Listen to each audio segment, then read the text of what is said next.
really difficult, especially as he keeps transitioning. Now we're getting onto the southbound 710 here, so now we're off the 105, off the 91, onto the southbound 710 here. Again, once again, over the goal point, a new primary officer. I don't understand. Over, lead position there. You saw. I don't understand how this motherfucker is cooking at literally rush hour traffic. Why is there no traffic? As they start to do that dance, handing this off to various CHP stations in the region here as he continues southbound 710 freeway at 90 miles per hour with a lot more traffic. As he weaves around here, you start to really hold your breath because the way he's weaving around at these speeds, this is where it could get very, very dangerous. Because everyone left California. California's barren, you're right. Just hope that he doesn't make one wrong move. Oh. What is this ad, bro, on Fox News?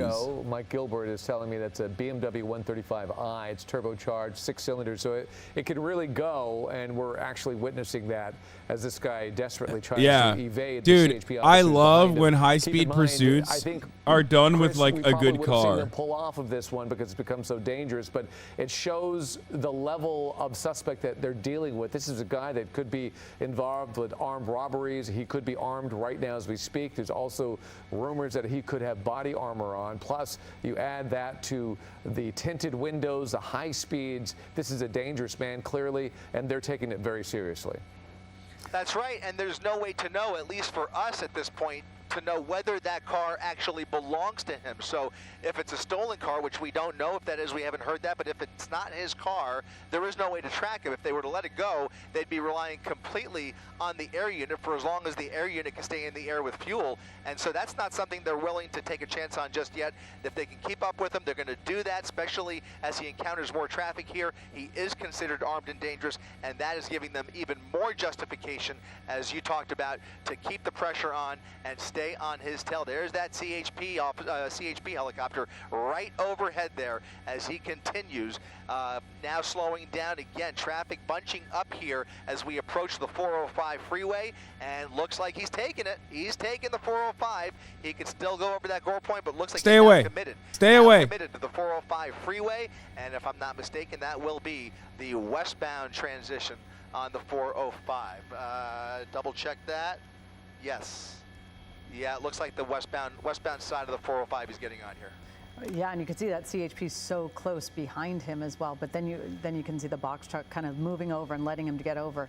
But again, this is always catches everybody off guard when you see a car driving this quickly and then the CHP right behind you. But again, we're sort of limited on our viewing to see exactly which part of this 405 is right there. He's gonna, looks like it does say that. 405 definitely has traffic. There's no shot. Yeah, he was going towards the 405, and then he just used that connector to get right back on. So he's see, there you go. It gives you the impression that he may not be quite familiar with the freeways, at least as much as we thought he was. He seems to be maybe getting a little bit lost here because he's just using these connectors to get right back off, and now he's getting off. Now he's getting off. This is going to put him onto the eastbound, I believe the southbound side of the 405, which technically goes eastbound here. No, that's not the 405. That's not the 405 at all. That's going to be, what is that? That is Wardlow Road. Wardlow Road, he's going eastbound Wardlow, getting off of the freeway, and now things get real because CHP has a real decision to make here, and I presume I should say, that they are going to continue, but we'll see what the driving is like here. Now that he's getting off of the freeway, he is really giving these officers a run for their money, but they were able to make the transition with him, at least some of them were. We'll pull back just a little bit once we can to see if we can see how far that closest unit. Look at him right behind him. Right behind him. Look at him right behind him. Again, they're salivating. Behind them, and there's that chippy. So 4 units right behind him as he comes up on a red light, right through the red light, making a right turn there. Southbound Pacific Place. This song is called the Animal Come Song. I don't know what its actual name is. Like I said, this is going to become a much different game now that he is off the freeway. Yeah, and at what point, Chris, does it, we know that the CHP is obviously reckless driving charge on the freeway, but they actually started jockeying for which law enforcement. They actually started the pursuit because of a reckless the lead in this, or does the CHP ask the local law enforcement to try to block some of these areas or try to make their presence known? It's a great question, and the short answer is never. CHP is very territorial over their pursuits, and it is very rare, unless it turns into a foot pursuit and they need perimeter set up and areas cordoned off, then they will ask for assistance. But when CHP is chasing a suspect, it is their game. They will invite other CHP officers. Look how well Kaya who are sleeps when available to Animal join the Cum pursuit music is on. and help out however they can, but they very rarely, extremely rare, to see them mingle with other agencies unless it's really a need for mutual aid, and that is very, very rare. And you can see him blowing through red lights here. Another wild left turn there onto Willow. Another red light here through Earl. No cross traffic there, but you can see them actually going through the red lights with him. Again, those same units maintaining pressure here, not even backing off at all. They are right behind him again, as you mentioned, and as Mike expertly said, this car is capable of speeds much faster than we have seen thus far in this pursuit. So it looks like he's now on Long Beach Boulevard, a right southbound turn onto Long Beach Boulevard. This will take him This is worrying, because this will take him right into downtown Long Beach. So on a busy night like tonight, you can imagine that the further south we get, the closer we get to downtown Long Beach, you will start to see some of those restaurants and shops and people crossing the street. Thankfully, he's getting off of Long Beach now onto Hill, which is a residential street just north of downtown Long Beach. And now we have to wonder if he had intentions of making his way and bringing the CHP down here. Is he familiar with this area? Does he reside down here? Questions that we don't know the answers to, but is this random or is this intentional? That's what we're looking for now. If he starts to go around and round, that'll give them an opportunity for spike strips, but right now he seems to be making a lot of random turns, like I said, just randomly.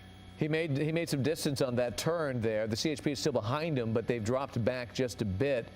And now he goes right. But, boy, some really aggressive driving, even going into oncoming traffic, or on the oncoming lane at least, really cutting these corners pretty tight. But either they're letting him get some distance and trying to back off a little, or he's truly doing it on his own with that car.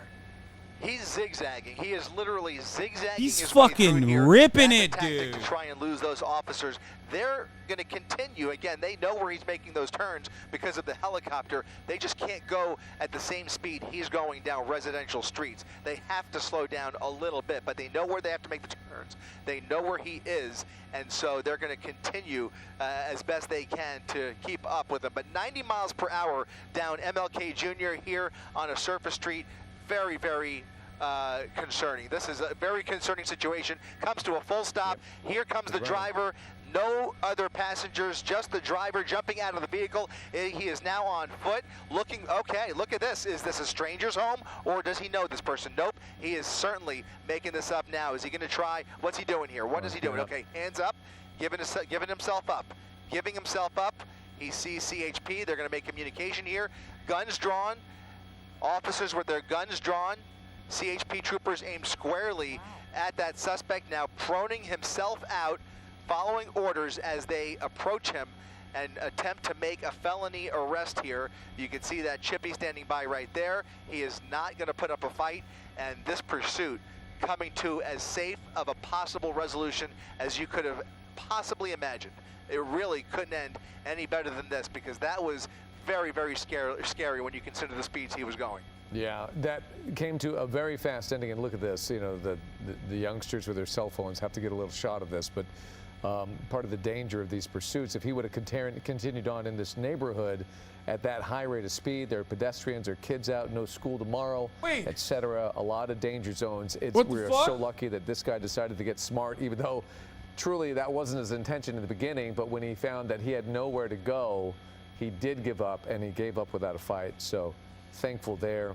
Nobody was hit. No injuries that we know of. No. Colleen, it's worth reiterating for the. I decided a very. He just gave up? He just gave up? Residential streets. They have to slow down a little bit, but they know where they have to make the turns.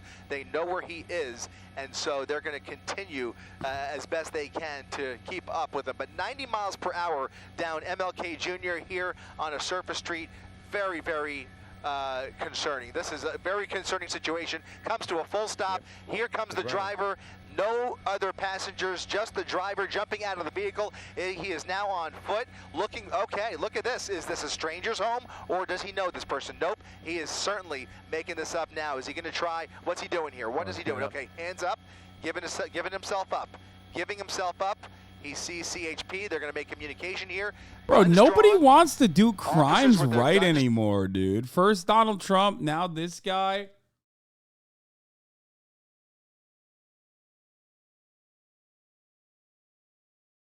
That was a crazy risk chair moment. I agree. Well, I didn't even think. I saw the Beamer and I was like, I gotta take Kaya out to fucking pee. You know what I mean? I didn't fucking realize that. You're right. It is risky. This is drawn. CHP troopers aim squarely at that suspect, now proning himself out. Bro's looking like a following fucking orders as star they on the approach ground. him and attempt to make a felony arrest here. You can see that Chippy standing by right there. He is not going to put up a fight. And this pursuit, Oh my God, that's coming such a to big as safe boy. of a possible resolution What a as you could big have boy, dude. possibly Don't we imagined. love our It big really couldn't boys? end any better than this, We because love that our was big boys, very, don't we very love 'em? scary when you consider the speeds he was going. He's on the bike. He's a Came to big very boy on fast the ending. bike. Look at this. You know, the youngsters with their cell phones have to get a little shot of this. But part of the danger of these pursuits, if he would have continued on in this neighborhood at that high rate of speed, there are pedestrians, there are kids out, no school tomorrow, etc. A lot of danger zones. This is, dude, this is classic. Classic Beamer, dude. If he was in a fucking Porsche, he would have evaded the law. I'm just saying. He would have gotten away with it in a fucking Porsche. Certainly not, Jake. And I'm going to be back in the next hour with our colleague Abby Phillip for CNN's continued special coverage of the arrest and the arraignment of Donald Trump.